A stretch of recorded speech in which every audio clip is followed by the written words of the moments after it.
Hey, good morning to all of you folks across Canada. That sounds kind of cool, from the West Coast to the East Coast, and all of you people that unfortunately have to live in Toronto. We just want to welcome you today to Find the Way. I'm Mike Sherbino. You can tell I'm in a good mood today. I hope that you're in a good mood today, and if not, as we listen to this program that is going to help to change your perspective. I want to talk to you a little bit today about what label you're wearing. And we all know about designer clothes, whether or designer shoes. You got the right label, then somehow, you just kind of feel like, oh, wow, look at me, I'm strutting my stuff. But, all of us wear a label. And today we want to talk a little bit with our good friend Stan Biggs about what the label of love looks like. Now, when I say love, Stan, I'm not talking about the love bug or something like that, We're in this amazing passage in 1 Corinthians, a passage that's read at likely every wedding, and it talks about what love is all about, because it's what people want and what they want to experience. But anyways, I've said enough for a moment. How are you, Stan?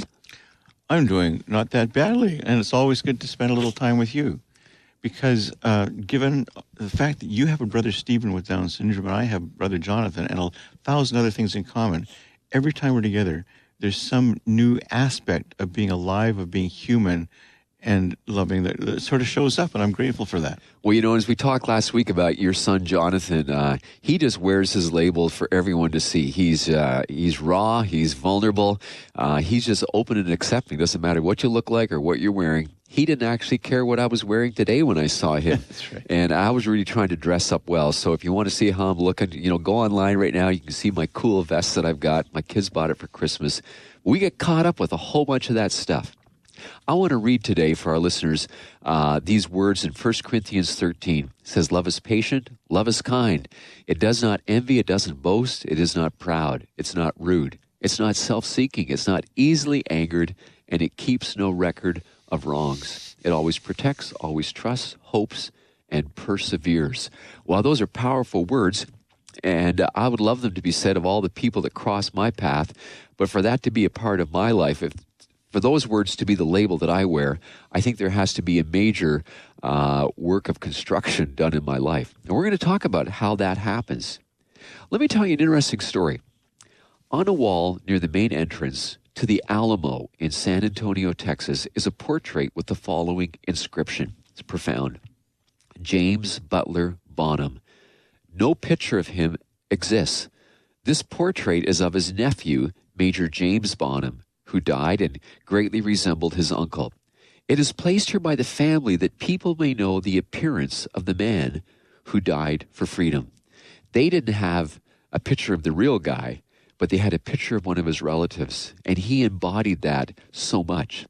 Now, there's no literal picture of Jesus either, but he can be seen in the lives of his followers who are part of what we call as the church. The big question now centers around whether or not we'll take on our role of revealing and partnering with God on this earth. Will we allow God to move us back into his original plan, or do we think we're saved? And there's that word, we talked about it last week, that cliche word that Christians use, I've been saved from my sins just to get to heaven someday, or is there something more? There's a guy by the name of Dutch Sheets who made the comment that if he were Satan and wanted to stop the spread of the church throughout the world, the spread of biblical morality or the rule of God into the earth, the most effective way would be to stop Christians and convince them not to be the church.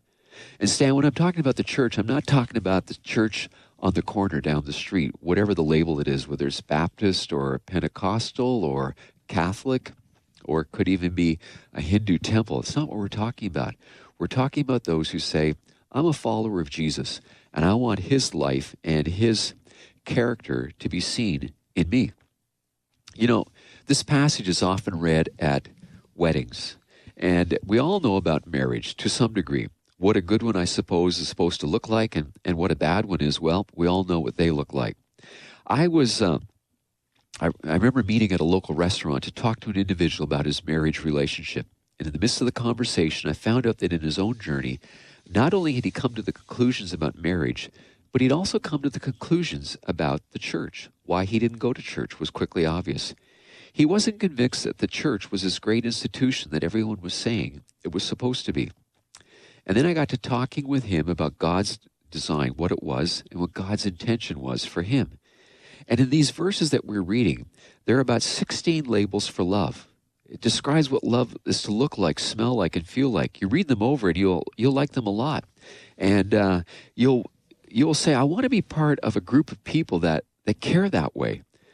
But as we look at the labels that are given here, when you and I put our shirts on in the morning, what label do I wear? Are these things a part of me? And so, as I said last week, oftentimes when we say, I love you, we often mean, I love me and I want you. This agape love that we're going to talk about is the sacrifice of self for the sake of others, even for others who may not care for us or hate us. And it's not a feeling, but an action. It's a determined act of will. It's the willing, joyful desire to put the welfare of others ahead of yourselves. And I'm going to come back in the second half of the program and talk about what that looks like. That this love is to be patient. It's not self-seeking. It doesn't keep record of wrongs. Man, I like to keep a record of wrong. So how do I get rid of all that stuff? How do I embody what I want to see in other people? I believe the answer is in understanding the love that God has for us and coming to a place of surrender when I say, God, you love through me. You give me your feelings for people so that I'm not driving my own interests ahead of others. And here to help us to unpack that is Stan Biggs. We'll be back in just a moment.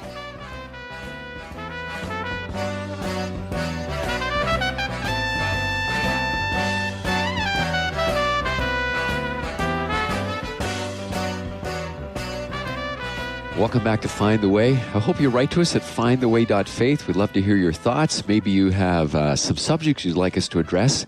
We'd love to hear your thoughts on the program and how we can better connect with you.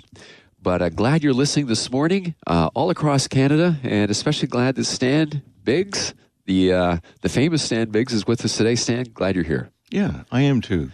And we're talking about this whole thing of love and what label are we wearing. And we're just having a conversation for a moment with our producer back here, Dwayne, and he made the interesting comment. He said, as we begin to think about love and money and all that whole mixture of things, that some people are so poor, all they have is money.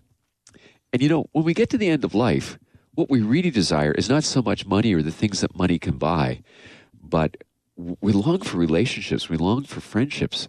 Sometimes we inadvertently and unknowingly just drive people away from us, though, don't we? Oh, we do. And let me tell you, when you say that, who comes to my mind? I had a friend called Will. And Will is now a woman called Willow. Okay. And if you ever wanted to find more elements in a human being that could drive you to drink, this is what it was for me many, many years ago. It's Willow. Politics, values, the whole deal. But we talked about agape, God's kind of love, agape. I'd like to tell you about some sloppy agape. Okay. I could not see her. I could not accept her. I could not relate to the whole baggage that comes with being a transgender person, especially when it comes to their being rejected by people like me. People who are in the church that you talk about. And she has been destroyed over and over and over and over again. But you know what I'm learning, Michael? Tell me. Willow is my friend. I don't have to buy 1,000 things that Willow or anybody else does in order to love them, accept them, be vulnerable to them, honor them, hear them, see them.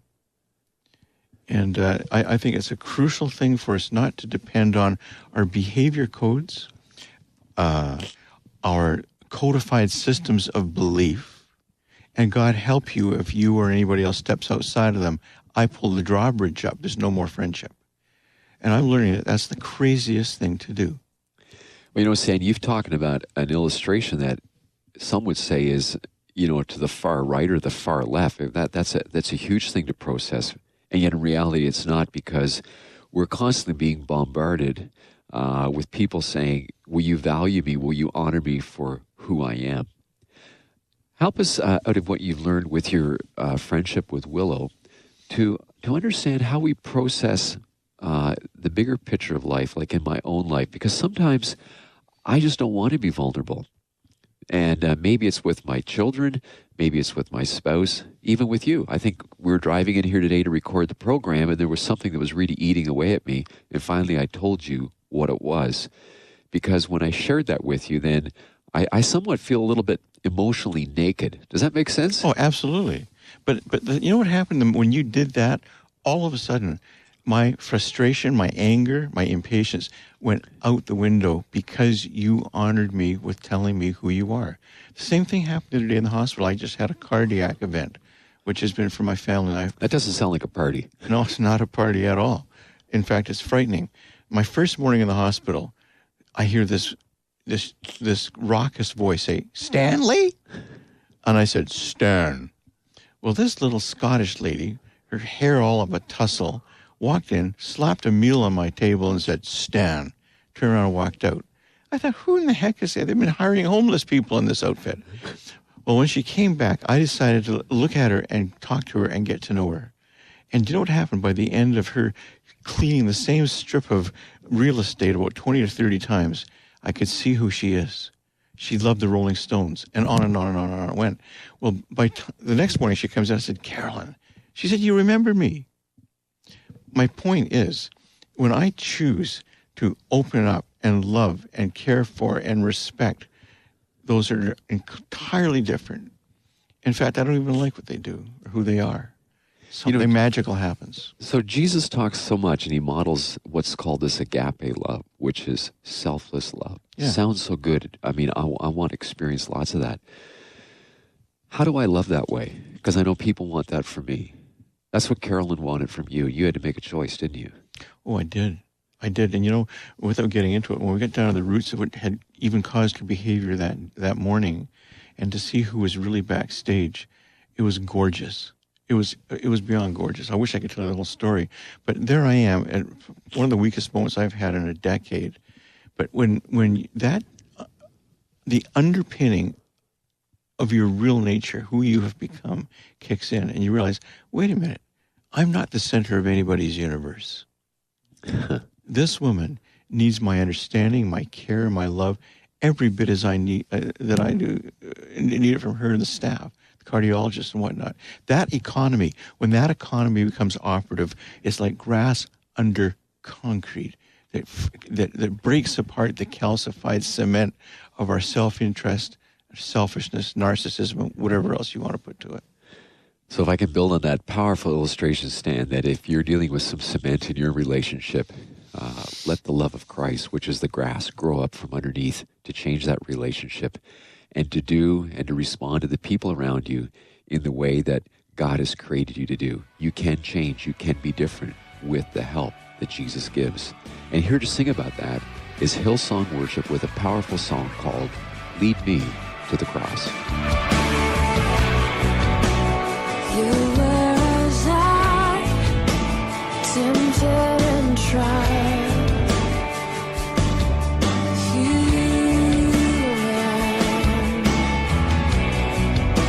The Word became flesh, bore my sin and death. Now you're risen.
Welcome back to the second half of our program today. I'm Mike Sherbino here with findtheway.faith. We hope you write to us today, and if God nudges on your heart to support us, that would be awesome. This program operates through the gifts of people all across the country. There's no group or denomination or organization behind us. It's just our crazy step of faith, believing that this is what God wants us to do, to share His message, what we call the good news, in a way that hopefully you can understand. And today we're unpacking that passage of Scripture with our good friend Stan Biggs on what love is all about. Stan, we've been talking about love, the whole vulnerability of it. You know, as a guy, I want to put the barricade up. I want to pretend I got it all together, but you're a good friend to me, and you know better, don't you? I do, and it's a privilege to have been able to be invited over the picket fence that surrounds your heart into where your real garden lies, and that's a privilege.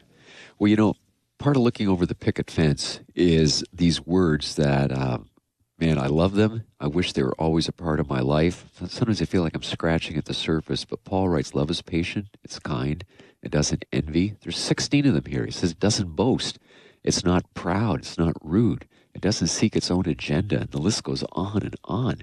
And we're only going to look at a couple of those things today, but I got thinking, wow, you know, if that's what was bleeding out of me, then I think that I could go to bed or end my life saying, you know, I've been successful. And I realize that this is not outside of my grasp, because God says when I surrender to Him, His Spirit will live through me and love through me. That's the huge step of faith. Yeah. That's what drew me into the Savior. And we sang, you know, we heard the Hillsong worship sing about lead me to the cross. So when you come to the cross, you see God's incredible love poured out for us. So let me just unpack it for a moment, and then Stan, you're going to come back and help us, because the Scriptures today are all about love, and it's this unconditional love of Christ. It's what the Greeks would refer to as agape love. And the first thing they say is love is patient. But what does that mean? Well, first of all, it means it seeks the other person's advancement. And when you're patient, you don't get frustrated. Guilty. I've been there. And throughout the pages of Scripture, we find it's a thread. It's almost a golden thread that weaves as if it were a tapestry. We see patience being lived out in the life of Abraham as he waited for God's promise to be fulfilled in his life. Something about believing that God was going to do the miraculous, that he was waiting for a son even in his old age. And then he had to wait another 15 years. It seems that God is seldom in a hurry, but he's never late. But sometimes I just wish so much he would speed up. We're told that patience is a virtue. It seems to be an essential lubricant for any home. But we tend to lose our patience, don't we, when people don't act the way we want them to, or a pattern is interrupted me. And Stan, we've been talking a little bit about your son Jonathan in the last show, and my own brother Stephen, who had Down syndrome as well. Well, Stephen taught me patience. And just with some of the things that he did every day in life, I'd want to rush him along, and he would just sit there and just take his good old sweet time, and I'd get frustrated out of the gourd, and he would sit and laugh at me because, you know, he just wasn't operating on the same wavelength. He was on a much higher wavelength. So can I ask you this question today as you're listening? Are you one of those people who find yourself praying a few times each day, God, please hurry up? Maybe what God wants you to realize is that there's nothing better than sitting patiently in His waiting room, as hard as it is to wait. You're waiting for the doctor's report. You're waiting for your financial situation to change. We wait and we wait, almost damning the moments as we sit there somewhat helpless. But rather, we can take a whole different approach and realize that if God is for us, who can be against us? We can wait in the confidence. We can wait patiently when we truly believe that Jesus is the one who loves us with an everlasting love. And then the amazing thing about this love, which is a picture of Jesus himself, is that it says love is not self-seeking. In other words, life is more satisfying living for the other person than yourself. If I could make a confession here today, is that frankly, I don't get all of this, but the Christ-filled life is all about self-denial. It just doesn't come natural to me. Letting go of my agenda and saying, Lord, here am I. If you're privileged to be able to afford a lot of what we call the perks in life, then let me say this to you listening today. You need to share them. you need to share those things. If you can afford to go on a few trips a year, bless you. Enjoy it, and take your sunscreen. But I want to encourage you to think different. Take one of those holidays where you go and help people who are in need. Or maybe there's somebody on your street, and this is radical, and they've never been able to go on a holiday, and you can afford it. Why don't you take them with you? Why don't you open up and say, we're going to do life differently? Because love is not self-seeking. That is the love of Jesus. There's many ways that we can try to process what self-seeking love is not like and what it's supposed to be. But let me help you to think through this. As we think about patience, we think about love not being self-seeking. I want you to know that God calls us to take time for the people he brings into our life.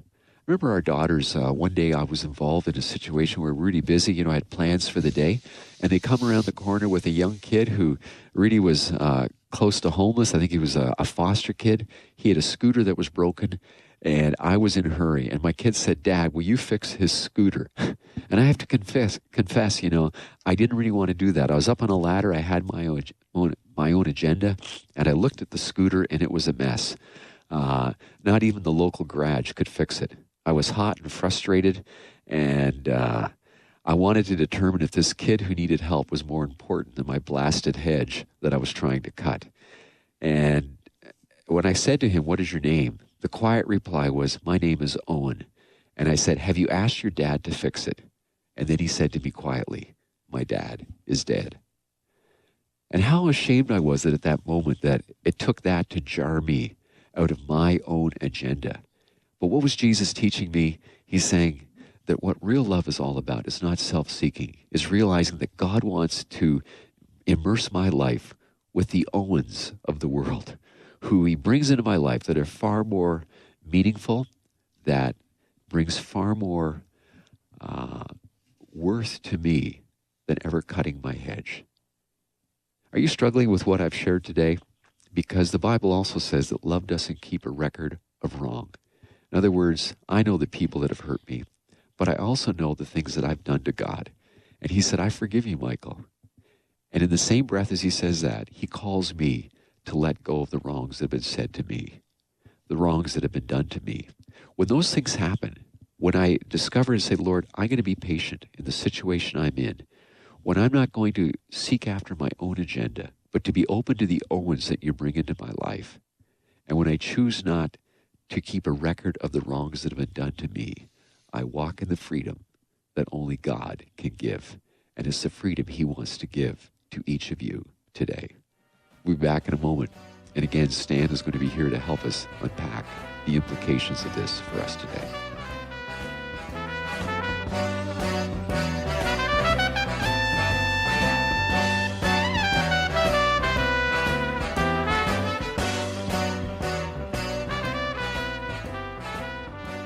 Welcome back to Find the Way. Stan, I'm glad you're with us because as I began to talk about what this unconditional love looks like, I realize that there's a shortage in my life, and I'm really hoping that Christ will fill it up. Is there hope for me? And I'm asking that seriously. We joke, is there hope for me? But is there hope for me? Well, we're all crippled birds stumbling heavenward, aren't we? And when you mentioned little Owen a moment ago, and how you were a little bit restless and frustrated with the little guy that your daughters bought.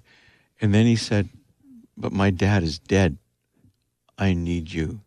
Now, let's supposing that you and I, in our current states of brokenness and inconsistency, hypocrisy, let's supposing the main event in this whole human experience is that we are given the profound opportunity of being so closely related to God, the Father of Abraham, Isaac, and Jacob, the God of the universe, the Creator, and that in the absence of his presence, his recognized presence in the lives of people, Michael Sherbino, Stan Biggs, we become his presence in the lives of the people on our street, in our world.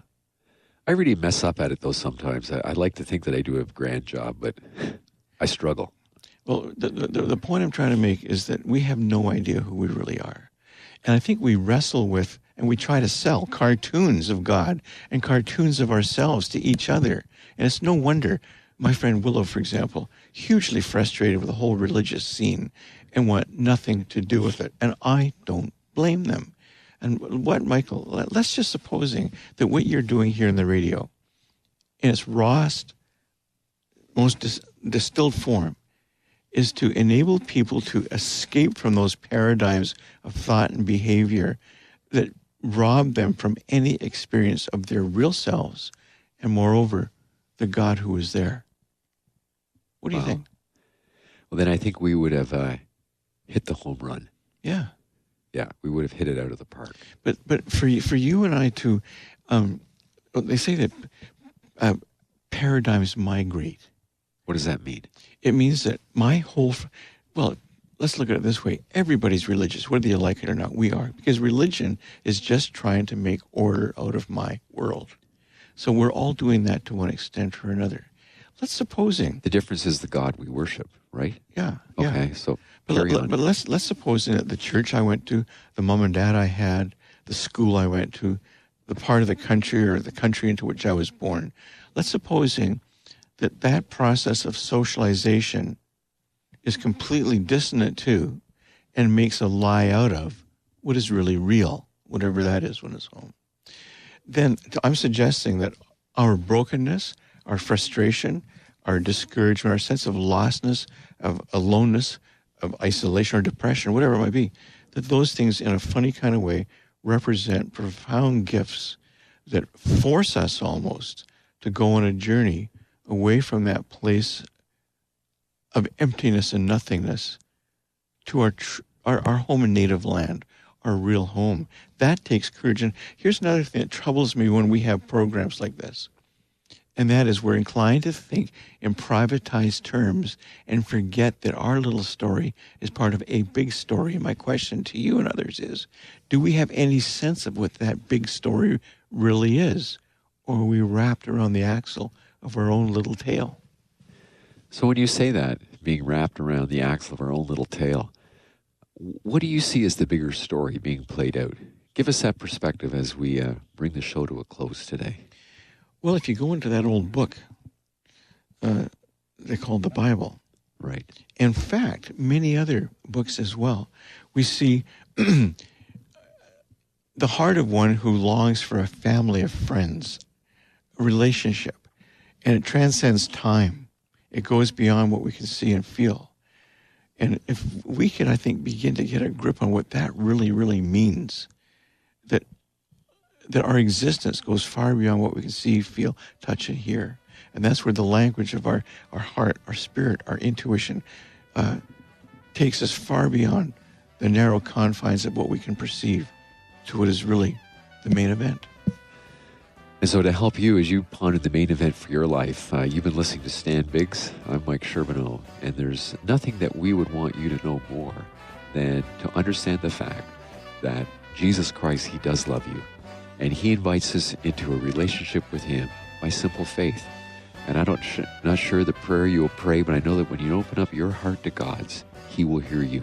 And I want to encourage you to do that today so that the things we've been talking about will become a reality in your life. May God help you in your journey. You've been listening to Find the Way. I'm Mike Charbonneau. We'll see you next week.